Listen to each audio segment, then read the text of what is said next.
Projectile motion has been studied for thousands of years, dating back to the ancient civilizations such as the Greeks and the Chinese. The earliest recorded study of projectile motion comes from Aristotle, who described the motion of projectiles as a combination of horizontal and vertical motion. However, it wasn't until the 16th and 17th centuries that the scientists such as Galileo and Kepler began to develop more comprehensive theories of projectile motion.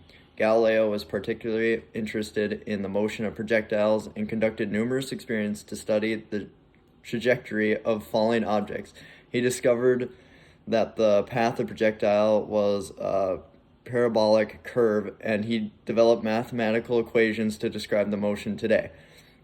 Projectile motion is an important area of study in physics, and it has numerous practical applications in fields such as engineering.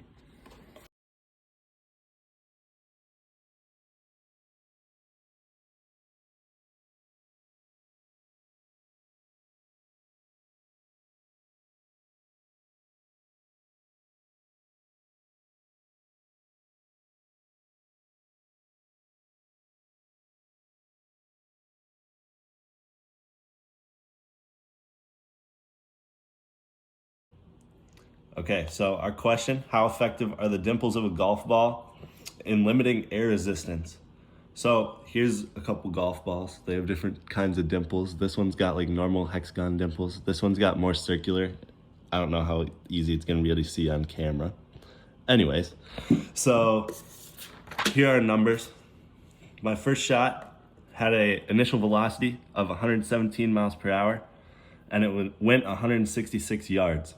The first steps to convert the values to meters per second and meters. So we just did that with the online calculator.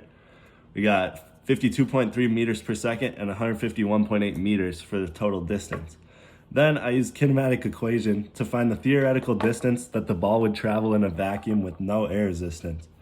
So the first shot plugged in 0 as my final velocity, 52.3 as my launch velocity, and then just gravity for acceleration. And then I solved for distance, and I got 139.5 meters or 152.6 yards. I repeated this for my second shot, which had a launch velocity of 98 miles per hour and went 141 yards.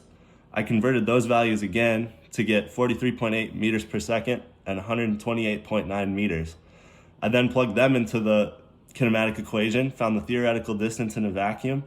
So 0 for the final velocity, 43.8 initial velocity, and gravity for acceleration, and I got a distance of 97.9 meters or 107.1 yards. The dimples on a golf ball are not just for decoration. They play a crucial role in the ball's flight. When a golf ball is hit, it creates a thin layer of air around the ball called the boundary layer. The dimples on the ball distribute the flow of air around the ball, which causes the boundary layer to become turbulent. This turbulent boundary layer reduces the drag force acting on the ball, allowing it to travel further and more accurate through the air. Additionally, the dimples on a golf ball can also affect the ball's spin, which can further influence the flight path. Different types of dimple patterns can be used to produce different flight characteristics, allowing golfers to choose a ball that suits their individual playing style. As you can see, the dimples on a golf ball are so effective that our actual shot for our first shot actually went 12.3 meters further than our theoretical shot. And our actual shot for our second shot went 31 meters further than our theoretical shot. This shows that the boundary layer created by the golf ball decreases drag so much that it actually improves your golf game more than if there was no air resistance at all.